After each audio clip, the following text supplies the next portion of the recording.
जय हिंद, वंदे मातरम। नमस्कार साथियों, स्वागत है आपके अपने YouTube चैनल अवतार स्टडी 7054 में। मैं पाल प्रवीण। आज के वीडियो में बात करेंगे भारतीय राष्ट्रीय आंदोलन। भारतीय राष्ट्रीय आंदोलन का पार्ट 3 है और इससे पहले के पार्ट हम अपलोड कर चुके हैं, आप प्लेलिस्ट में जाकर के देख सकते हैं। अगर आप यूपी ट्रिपल एससी पेट एग्जाम 2022 की तैयारी करते हैं तो उसके लिए वीडियो बहुत ही इंपॉर्टेंट होने वाला है। इस वीडियो के माध्यम से हम कवर करेंगे 30 इंपॉर्टेंट प्रश्न जो आपके पेट एग्जाम के लिए बहुत ही इंपॉर्टेंट है। तो आइए मित्रों, शुरुआत करते हैं आज की शानदार क्लास के साथ। आज का पहला प्रश्न है, इससे पहले क्लास में हम 60 तक क्वेश्चन कवर कर चुके थे और यहां से हम 61 यानी 61 नंबर से फिर स्टार्ट करेंगे। गीता रहस्य के लेखक कौन है? बहुत ही इंपॉर्टेंट प्रश्न है। अगर गीता रहस्य के लेखक की बात करते हैं, इसके लेखक कौन है? गीता रहस्य एक पुस्तक है और इसके जो लेखक है मित्रों, वह हो जाएंगे आपके बाल गंगाधर तिलक।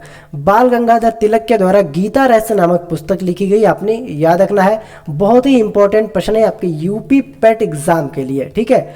यूपी पेट एग्जाम जो 2022 में होने वाला है, सितंबर वहां से स्टार्ट हो जाएंगे आपके एग्जाम। तो आप सभी लोग वीडियो को देखते रहें और हमारे साथ जुड़े रहें मित्रों। आगे बात करेंगे, केसरी और मराठा पत्रों के संपादक कौन थे? बहुत ही इंपॉर्टेंट प्रश्न है। केसरी और मराठा पत्रों के संपादक कौन थे? सही आंसर इसका ऑप्शन नंबर सी, सुरेंद्र नाथ बनर्जी। जो सुरेंद्र नाथ बनर्जी थे मित्रों, ये केसरी और मराठा, ठीक है, केसरी और मराठा पत्रों के संपादक थे, आपने याद रखना है। अगला प्रश्न है, ब्रिटिश इंडिया एसोसिएशन की स्थापना कब की गई? बहुत ही इंपॉर्टेंट प्रश्न है। ब्रिटिश इंडियन एसोसिएशन की स्थापना कब की गई? राइट आंसर इसका ऑप्शन नंबर बी, 1851 में। 1851 में ब्रिटिश इंडियन एसोसिएशन की स्थापना की गई, आपने याद रखना है। बहुत ही इंपॉर्टेंट प्रश्न है, ठीक है। अगला प्रश्न है, बंगाल में क्रांतिकारी नेताओं द्वारा किस संस्था की स्थापना की गई थी? बहुत ही इंपॉर्टेंट प्रश्न है। बंगाल में क्रांतिकारी नेताओं के द्वारा किस संस्था की स्थापना की गई थी? क्वेश्चन नंबर 64 है। सही आंसर इसका ऑप्शन नंबर ए, अनुशीलन समिति। अनुशीलन समिति की स्थापना की गई थी मित्रों बंगाल में। जो क्रांतिकारी नेता थे इनके द्वारा अनुशीलन समिति की, ठीक है। ये पॉइंट आपने बहुत अच्छे से याद रखना है। आगे बात करेंगे, विदेशों में क्रांतिकारी कार्य करने वाले पहले प्रमुख नेता कौन थे? बहुत ही इंपॉर्टेंट प्रश्न है। विदेशों में क्रांतिकारी कार्य करने वाले प्रमुख नेता कौन थे? सही आंसर इसका ऑप्शन नंबर डी, ये सभी नेता थे विदेशों में कार्य करने वाले सभी प्रमुख। ये श्याम जी कृष्ण वर्मा, लाला हरदयाल, भाई परमानंद मित्रों, ये तीनों नेता कैसे थे? विदेशों में क्रांतिकारी कार्य करने वाले प्रमुख नेता थे, आपने याद रखना है, ठीक है। आगे बात करेंगे क्वेश्चन नंबर 66 की, पूना समझौते की प्रमुख व्यवस्था क्या थी? इंपॉर्टेंट प्रश्न है। पूना समझौते की प्रमुख व्यवस्था क्या थी? आपने आंसर जो है कमेंट करेंगे। और जिन लोगों ने अभी तक वीडियो को शेयर और चैनल को सब्सक्राइब नहीं किया है तो सभी लोग वीडियो को शेयर करें और चैनल को सब्सक्राइब जरूर करें। तो यहाँ पर पूना समझौते की बात करते हैं। पूना समझौते की प्रमुख व्यवस्था क्या थी, यहाँ पर हमको बताना है। क्वेश्चन नंबर 66 का राइट आंसर मित्रों, यहाँ पर एक ऑप्शन आपका छिप रहा है, ऑप्शन नंबर डी, उपयुक्त सभी प्रावधान यहाँ पर थे। तो आइए सभी प्रावधान देख लेते हैं। पहला ऑप्शन है, सामान्य निर्वाचन क्षेत्रों से दलित वर्गों के लिए कुछ निश्चित संख्या में स्थान सुरक्षित रखे गए। और बी पॉइंट है, केंद्रीय व्यवस्थापिका में सभी सामान्य स्थानों के लगभग 20% स्थान दलित वर्गों के लिए सुरक्षित रखे गए थे। और सी पॉइंट है, दलित वर्गों को उनकी शैक्षणिक योग्यता के आधार पर स्थानीय संस्थाओं व सार्वजनिक सेवाओं में उचित प्रतिनिधित्व प्रदान किया गया था। आगे बात करेंगे क्वेश्चन नंबर 67 की। क्वेश्चन नंबर 67 है, रामकृष्ण मिशन की स्थापना किसके द्वारा की गई? बहुत ही इंपॉर्टेंट प्रश्न है। रामकृष्ण मिशन की जो स्थापना है मित्रों, वह किसके द्वारा की गई? आंसर कमेंट करते जाएंगे। सही आंसर इसका option number we, Swami Vivekananda के द्वारा रामकृष्ण मिशन की स्थापना की गई है, आपने याद रखना है, ठीक है। अगले प्रश्न की बात करेंगे, लीग ने पाकिस्तान की प्राप्ति के लिए सीधी कार्रवाई करने का श्रेय कब किया? बहुत ही इंपॉर्टेंट प्रश्न है। लीग ने पाकिस्तान की प्राप्ति के लिए सीधी कार्रवाई यानी डायरेक्ट एक्शन करने का निश्चय कब किया? सही आंसर इसका ऑप्शन नंबर बी, 16 अगस्त 1946 को। 16 अगस्त 1946 को लीग ने पाकिस्तान की सीधी यानी डायरेक्ट एक्शन लिया इसको अलग करने का, ठीक है, आपने याद रखना है। 16 अगस्त 1946 को। अगला प्रश्न है, भारतीय स्वतंत्रता की प्राप्ति में सहायक तत्व क्या था? बहुत ही इंपॉर्टेंट प्रश्न है। भारतीय स्वतंत्रता की प्राप्ति में सहायक तत्व क्या था? इंपॉर्टेंट प्रश्न है, तो आप सभी लोग आंसर भी कमेंट करते जाएंगे, ठीक है। राइट आंसर इसका ऑप्शन नंबर डी, उपयुक्त सभी तत्व थे। क्या थे मित्रों? उपयुक्त सभी तत्व स्वतंत्रता प्राप्ति में सहायक। तो पहला देख लेते हैं, भारतीय राष्ट्रीय आंदोलन की शक्ति भी हुई थी, युद्ध के बाद इंग्लैंड की कमजोर स्थिति हो गई थी, और ब्रिटेन के मजदूर दलीय सरकार भी यहाँ पे आई थी। आगे बात करेंगे, क्वेश्चन नंबर 70 है, भारतीय राष्ट्रवाद के पिता क्या कहलाते हैं? भारतीय राष्ट्रवाद के पिता क्या कहलाते हैं? बहुत ही इंपॉर्टेंट प्रश्न है। राइट आंसर इसका मित्रों क्वेश्चन नंबर 70 का ऑप्शन नंबर डी, राजा राम मोहन राय। राजा राम मोहन राय भारतीय राष्ट्रवाद के पिता कहलाते हैं, अपने याद रखना है, ठीक है। राजा राम मोहन राय भारतीय राष्ट्रवाद के पिता कहलाते हैं। अगला प्रश्न है, 19वीं शताब्दी में भारतीयों की उन्नति के लिए जितने भी मुख्य आंदोलन हुए उन सबकी नींव डालने वाला कौन थे? उन सबकी नींव डालने वाला कौन था मित्रों? बहुत ही इंपॉर्टेंट प्रश्न है, कौन था? 19वीं शताब्दी में भारतीयों की उन्नति के लिए जितने भी प्रमुख आंदोलन हुए उन सबकी जो नींव डालने वाले थे वह थे आपके मित्रों राजा राम मोहन राय। राइट आंसर है ऑप्शन नंबर सी, राजा राम मोहन राय। अगले प्रश्न की बात करेंगे, यंग बंगाल आंदोलन के प्रवर्तक कौन थे? बहुत ही इंपॉर्टेंट प्रश्न है। यंग बंगाल आंदोलन के प्रवर्तक कौन थे? क्वेश्चन नंबर 72 है। सही आंसर है इसका option number B, Louis William Derozio. Louis William Derozio मित्रों ये थे यंग बंगाल आंदोलन के प्रवर्तक, आपने याद रखना है, ठीक है, लुइस विलियम डिरोजियो। अगला प्रश्न है, ब्रह्म समाज को जनप्रिय बनाने में बहुत बड़ा काम किसने किया? बहुत ही इंपॉर्टेंट प्रश्न है। ब्रह्म समाज को जनप्रिय बनाने में सबसे बड़ा जो काम था मित्रों वह था इनका केशव चंद्र सेन का। ऑप्शन नंबर ए वाला आपका सही है, केशव चंद्र सेन का जनप्रिय यानी बहुत बड़ा काम था, आपने याद रखना है, केशव चंद्र सेन का। आगे बात करेंगे, सत्यार्थ प्रकाश ग्रंथ किसने लिखा? किससे संबंधित है मित्रों? सत्यार्थ प्रकाश ग्रंथ किससे संबंधित है? बहुत ही इंपॉर्टेंट प्रश्न है और आप सभी को आंसर एकदम सही और सटीक देना है मित्रों। सही आंसर इसका option number D, Arya Samaj का, ठीक है। सत्यार्थ जो प्रकाश ग्रंथ है मित्रों ये आर्य समाज से संबंधित है, आपने याद रखना है, किससे? आर्य समाज से। अगला प्रश्न है, स्वदेशी राज्य चाहे वह कितनी ही त्रुटियों को पूर्ण हो, अच्छे से अच्छे विदेशी राज्य से कहीं अधिक अच्छा है, ये कथन किसका है? क्वेश्चन नंबर 75 है, स्वदेशी राज्य चाहे वह कितनी ही त्रुटियों से पूर्ण हो, अच्छे से अच्छे विदेशी राज्य से कहीं अधिक अच्छा है, ये कथन किसका है? सही आंसर इसका ऑप्शन नंबर सी, स्वामी दयानंद सरस्वती जी ने कहा था कि स्वदेशी राज्य चाहे वह कितनी ही त्रुटियों से पूर्ण हो, अच्छे से अच्छे विदेशी राज्य से कहीं अधिक अच्छा क्या है मित्रों? अपना भारत बहुत ही अच्छा है। इन्होंने भारत के बारे में बताया है। अगला प्रश्न है, बंगाल प्रेसिडेंसी में स्वदेशी आंदोलन प्रारंभ करने वाले कौन थे? बंगाल में प्रेसिडेंसी में स्वदेशी आंदोलन प्रारंभ करने वाले कौन थे? राइट आंसर है option number B, Rajnarayan Basu. जो राजनारायण बसु थे मित्रों ये बंगाल में प्रेसिडेंसी में स्वदेशी आंदोलन प्रारंभ करने वाले व्यक्ति थे, आपने याद रखना है, राजनारायण बसु, ठीक है। इनके क्या नाम है मित्रों? राजनारायण बसु। अगला प्रश्न है, स्वदेशी आंदोलन के सिलसिले में पंजाब के सबसे पहले किसका नाम लिया जाता है?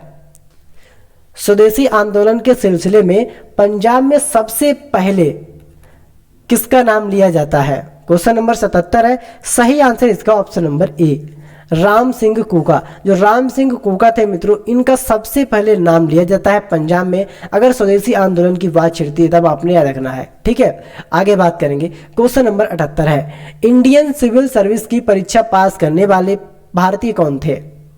बहुत ही इंपॉर्टेंट प्रश्न है, इंडियन सिविल सर्विस की परीक्षा पास करने वाले भारतीय कौन थे? क्वेश्चन नंबर 78 है। सही आंसर इसका मित्रों option number D, Satyendra Nath Thakur.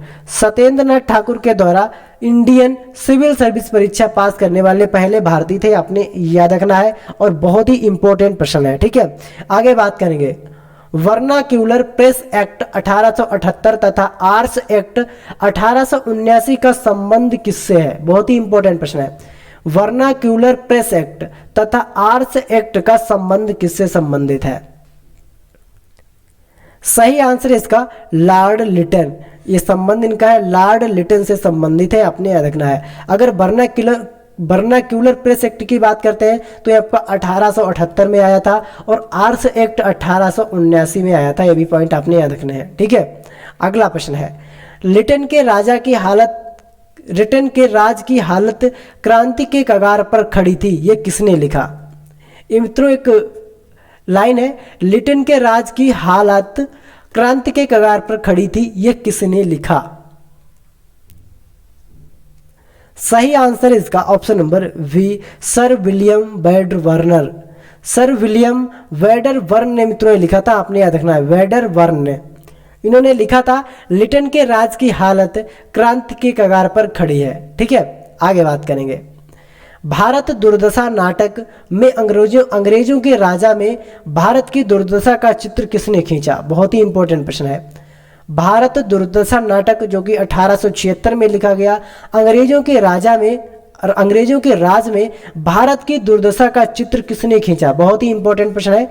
अंग्रेजों के राज में भारत की दुर्दशा का चित्र किसने खींचा था? सही आंसर है इसका ऑप्शन नंबर ए, भारतेंदु हरिश्चंद्र ने। और भारतेंदु हरिश्चंद्र की भारत दुर्दशा नामक के मित्रों नाटक है इनका, भारत दुर्दशा नामक का, ये भी आपने याद रखना है, ठीक है। अगला प्रश्न है, मोहम्मडन एंग्लो ओरिएंटल स्कूल की स्थापना किसने शीघ्र ही कॉलेज का और आगे चलकर अलीगढ़ मुस्लिम यूनिवर्सिटी का रूप धारण किया, में किसका योगदान महत्वपूर्ण है?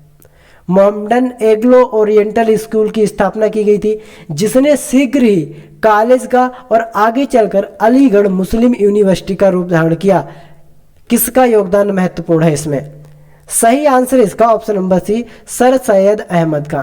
जो सर सैयद अहमद थे मित्रों, इन्होंने सबसे पहले मोहम्मडन एंग्लो ओरिएंटल स्कूल की स्थापना की, फिर वह स्कूल धीरे धीरे कॉलेज में बदला और कॉलेज के बाद वह आगे चलकर अलीगढ़ मुस्लिम यूनिवर्सिटी का रूप बन चुका था, ठीक है। और इसके पीछे किसका योगदान था? सर सैयद अहमद का, ठीक है। आगे बात करेंगे क्वेश्चन नंबर 83 की, किस संगठन ने अखिल भारतीय स्तर पर चार्टर आंदोलन चलाने की कोशिश की? बहुत ही इंपॉर्टेंट प्रश्न है।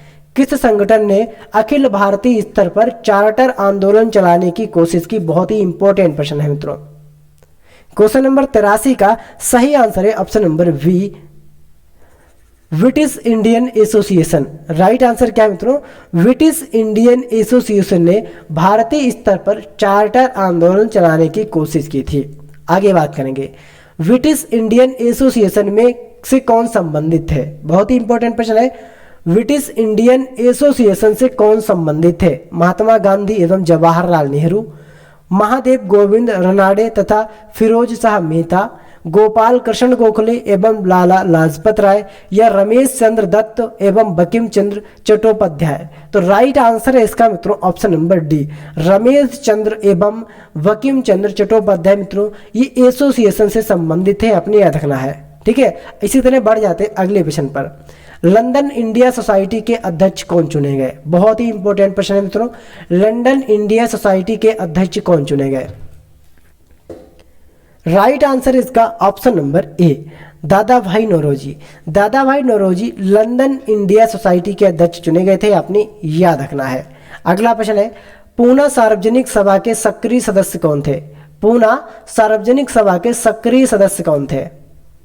सही आंसर इसका option number C, S H. Chiplunkar. S H. Chiplunkar मित्रों ये क्या थे? पूना सार्वजनिक सभा के सक्रिय सदस्य थे, आपने याद रखना है, एस.एच. चिपलूकड़। अगला प्रश्न है, महादेव गोविंद रनाडे तथा गणेश वासुदेव जोशी का संबंध किससे था? बहुत ही इंपॉर्टेंट प्रश्न है मित्रों, आपने याद रखना है। महादेव गोविंद रनाडे तथा गणेश वसुदेव जोशी का संबंध किससे था? राइट आंसर है इसका ऑप्शन नंबर बी, पूना सार्वजनिक सभा से। इनका संबंध था पूना सार्वजनिक सभा से, आपने याद रखना है, ठीक है। अगला प्रश्न है, 1883 में सुरेंद्र नाथ बनर्जी की गिरफ्तारी और सजा के खिलाफ तथा इल्बर्ट बिल के पक्ष में सारे बंगाल में जबरदस्त आंदोलन संगठित करने का श्रेय किसको जाता है? बहुत ही इंपॉर्टेंट प्रश्न है मित्रों, आपने इस क्वेश्चन को बहुत अच्छे से याद रखना है। क्वेश्चन नंबर 88 का राइट आंसर है option number D, Indian association को। इंडियन एसोसिएशन को इसका श्रेय जाता है, आपने याद रखना है। अगला प्रश्न है, कलकत्ता स्टूडेंट एसोसिएशन की स्थापना किसने की थी? बहुत ही इंपॉर्टेंट, वेरी वेरी इंपॉर्टेंट मित्रों, कलकत्ता स्टूडेंट एसोसिएशन की स्थापना किसने की थी? सही आंसर है इसका ऑप्शन नंबर ए, आनंद मोहन बसु। आनंद मोहन बसु के द्वारा कलकत्ता स्टूडेंट एसोसिएशन की स्थापना की गई थी, आपने याद रखना है। आगे बात करेंगे, क्वेश्चन नंबर 90 है, बॉम्बे प्रेसिडेंसी एसोसिएशन के निर्माण में प्रमुख भूमिका किसने की थी? बहुत ही इंपॉर्टेंट प्रश्न है। बॉम्बे प्रेसिडेंसी एसोसिएशन के निर्माण में प्रमुख भूमिका किसने की थी? बहुत ही इंपॉर्टेंट है, आप सभी लोग क्वेश्चन पर स्टार बनाकर इसको नोट करेंगे। तो यहाँ पर बॉम्बे प्रेसिडेंसी एसोसिएशन की जो स्थापना की थी मित्रों, वह की थी आपकी बदरुद्दीन तैयब जी और फिरोज शाह मेहता के द्वारा। राइट आंसर है option number D, Badruddin Tyabji और फिरोज शाह मेहता के द्वारा बॉम्बे प्रेसिडेंसी एसोसिएशन की स्थापना की गई थी। तो ये थे मित्रों आपके 30 महत्वपूर्ण भारतीय इतिहास से संबंधित इंपॉर्टेंट प्रश्न, जो भारतीय राष्ट्रीय आंदोलन से संबंधित है मित्रों, 30 इंपॉर्टेंट प्रश्न। और आप सभी लोग कमेंट करें कि आपका स्कोर कितना रहा, 30 में आपने कितने प्रश्न का आंसर सही से किया है। मिलेंगे अगले फिर वीडियो में, तब तक के लिए जय हिंद, जय भारत।